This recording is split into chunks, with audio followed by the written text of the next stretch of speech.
Hey guys, Bill Murphy here.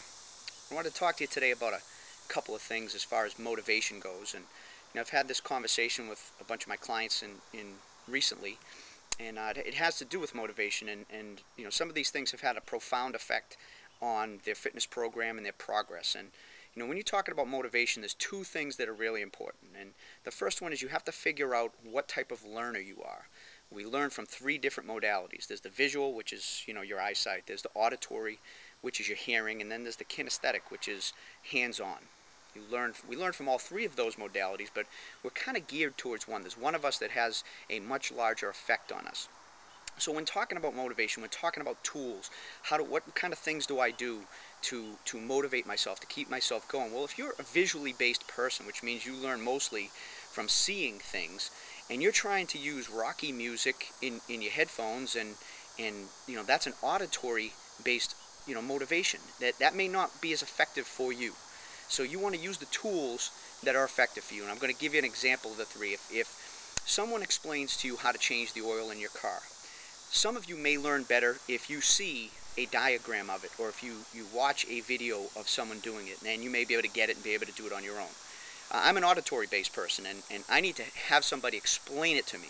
If I hear it, I'm much more likely to capture it and to be able to do it. And then a kinesthetic person would be someone that has to actually put their hands inside the engine and change the oil before they really get it. So you got to figure out what type of learner you are. It's very easy. You want to do that? One simple test: just watch the type of commercials that affect you. Watch the things that you see on TV and find out, geez, do I remember the jingle?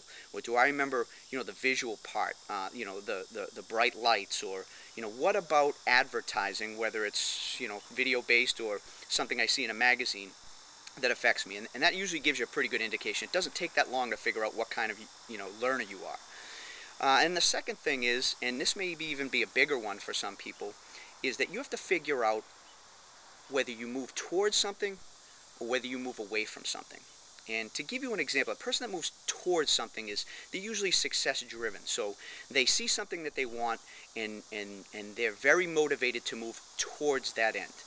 Most of us, though, operate on moving away from something. It's kind of a fear. And the fear is, okay, it's a good thing if you can use it to your advantage. And moving away from something is that you're trying to prevent something from happening in your life. So, motivationally, if you were going to use some tools, let's say you were going to use pictures. You already figured out that you're a visual-based person and that visual stimulus is going to work for you.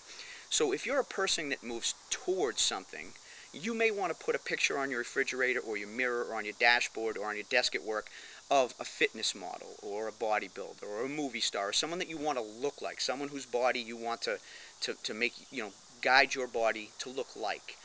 And that would be beneficial to someone that moves towards something.